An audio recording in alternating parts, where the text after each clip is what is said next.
আজকে আমি আপনাদের সঙ্গে শেয়ার করব আমার নিজের তৈরি করা গরুর মাংসের রেসিপি। তো এর জন্য আমি কড়াইয়ের ভিতরে সরিষার তেল নিয়ে নিলাম, তারপরে কাঁচা পেঁয়াজ, দারুচিনি, এলাচ, লবঙ্গ, তেজপাতা আর একটু জয়ফল গুঁড়া করে নিয়েছি আমি। দেন এগুলো তেলের ভিতরে কিছুক্ষণ ভেজে নিব। এটা ভাজতে ভাজতে পেঁয়াজের রং যখন একটু ব্রাউন হবে তখন এর ভেতরে আদা বাটা, রসুন বাটা, একটুখানি পেঁয়াজ বাটা আর জিরা বাটা দিয়ে মশলাগুলোকে একটু লাল লাল করে ভেজে নিতে হবে, তাহলে মশলা থেকে একটা কাঁচা কাঁচা গন্ধ বের হয়।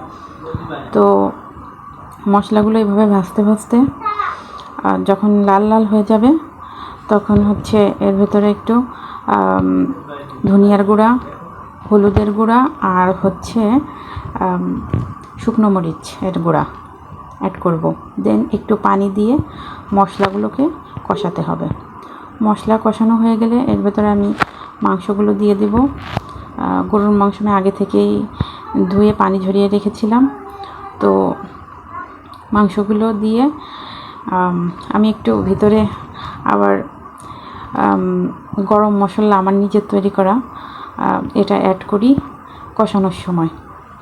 তো মাংসগুলোকে আস্তে আস্তে কষাতে থাকবো। কষাতে কষাতে এটার ভিতর থেকে পানি বের হবে।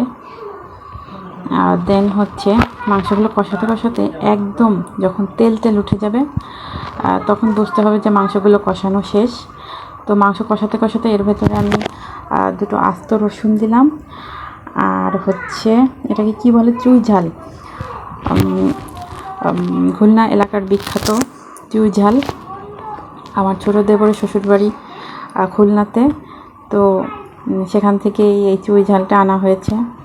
তো চুই ঝালটা কষানোর সময় গরুর মাংসের ভিতরে আমি অ্যাড করলাম। চুই ঝালের কিন্তু আলাদা একটা ফ্লেভার আছে।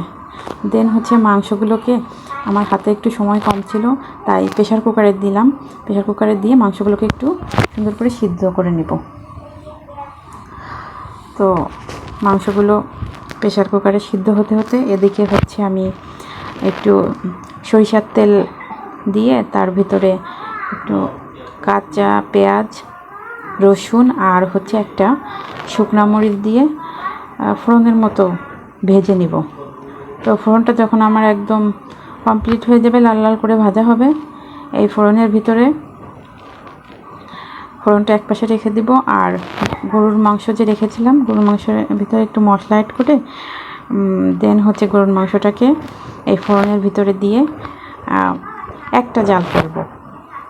কারণ বেশি জাল করলে আবার মাংসের ফ্লেভারটা অন্যরকম হয়ে যাবে।